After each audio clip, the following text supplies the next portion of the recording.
You know what the difference is between Justin Timberlake and Nick Carter? On the surface, they both seem pretty much the same. Former members of hugely successful and popular boy bands turned solo acts. Neither are distinctly talented, at least not talented in the sense that matters, such as having an incredible voice or being musically gifted. Both are decent looking, but not enough to turn you gay. If anything, Nick Carter would seem to have the edge. With all else being equal, he's the better looking of the two and by several inches the taller. But somehow Justin Timberlake has not only succeeded in his solo acts, where Nick Carter has miserably failed, he's managed to turn himself into a sex symbol, a 21st century Michael Jackson, if you will. How? How did he pull this off? The difference between Justin Timberlake and Nick Carter is that Justin Timberlake has a sense of style. Now, before you knock style, allow me to explain how important that is. After all, an entire billion-dollar industry is devoted to it. Style is defined by Merriam-Webster as a distinctive manner of expression. It is a very conspicuous mechanism and an easy means by which to distinguish yourself from others. It's what gives off that first impression, but it runs far deeper than just that.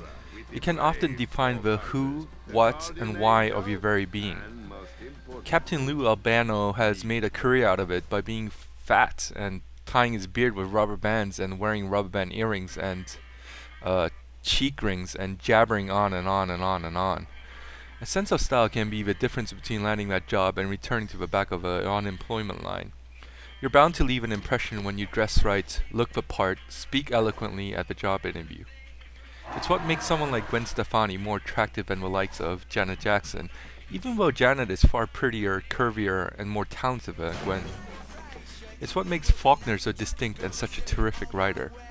Without a sense of style, the Dancing House in Prague by Vlado Milanic would be just another building. The 1938 Talbot Lago T150 CSS Teardrop Coupe would be just a moving vehicle, and Snatch would be an ass of a movie. Justin Timberlake may not be any more talented than Nick Carter, but it's his sense of style, the way he carries himself, the image as a sex symbol he tries so hard to sell, the clothes he wears, his dance moves, the choice of songs he writes or sings, that enable him to rise above the run-of-the-mill. Borderlands has plenty of it. There are very few sandbox-type games that intrigue me. Conceptually, they sound great. I mean, who doesn't want the freedom to go anywhere, do anything, and interact with whoever you choose to? But for whatever reason, and I'm still unable to fully put a finger on the exact reason, they've been disappointing for the most part. Playing Borderlands has made clear, though, part of that reason for such disappointment. Most sandbox games are set in very uninteresting worlds.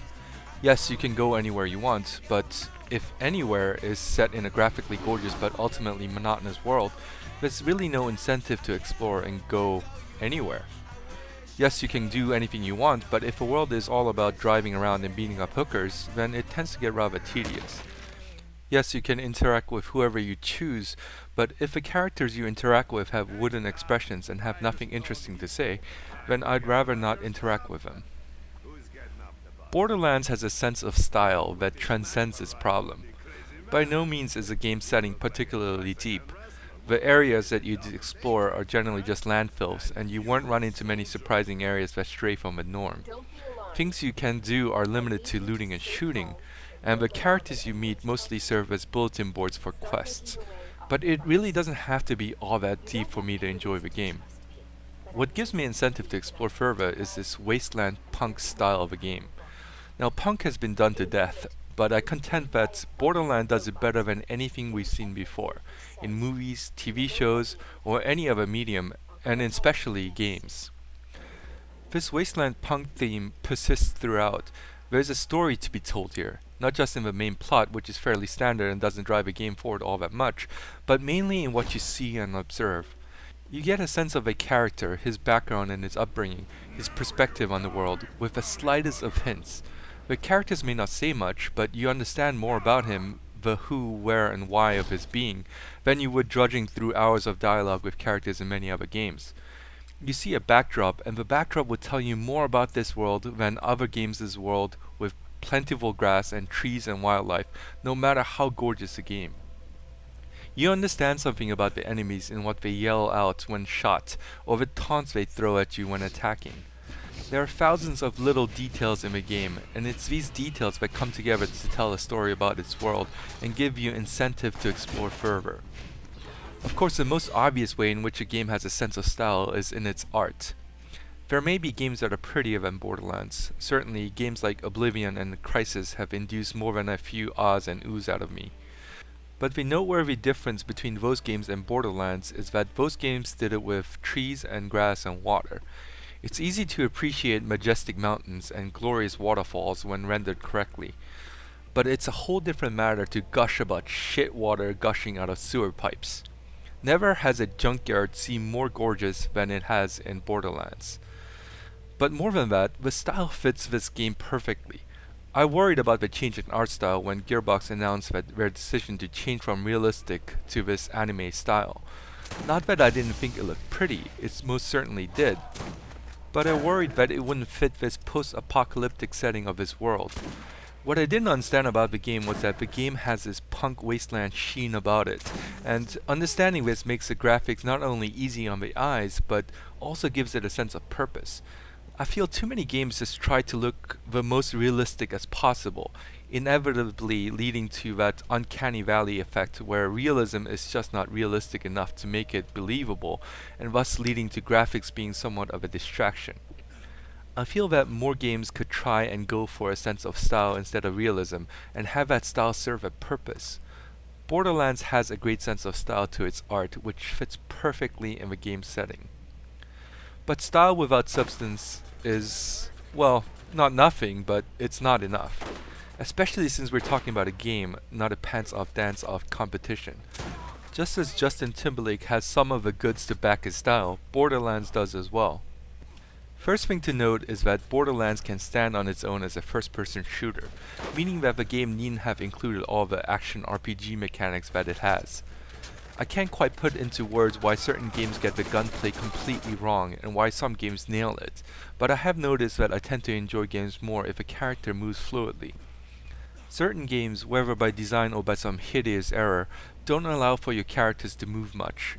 Certainly, if by design, then the game ought to harness this restriction and make it work for the type of game the developers are going for.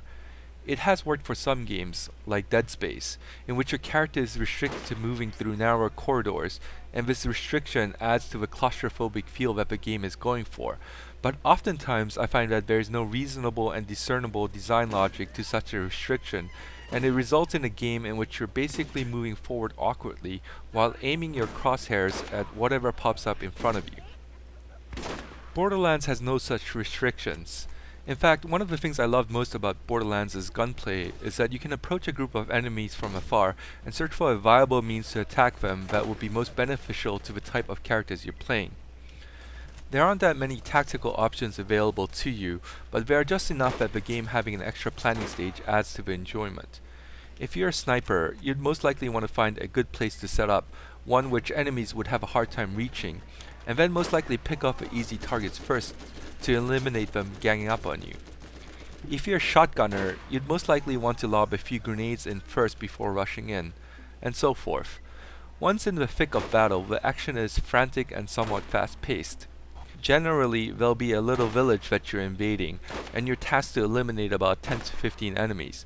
But they don't appear all at once. You're fighting 3 to 5 guys at one time, and after eliminating them and venturing deeper into the village, they'll pop out from under their huts and come into view as you round corners.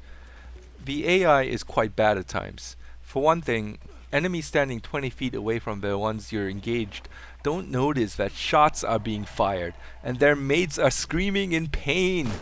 And oftentimes they're just standing in the open and shooting at you and running for cover only when they're getting hammered. There are also cheap exploits you can use throughout. For instance, one quest has you fighting in your car against this Mad Mel character inside this closed-off rink who's also in a car, and it's one of the most annoying and hardest fights in the game. I found that it's just easier to die once, respawn nearby, position myself right outside the rink, and kill Mad Mel with a machine gun while he haplessly shoots at the cover I'm hiding behind, rather than going inside the rink and trying to battle him in my car.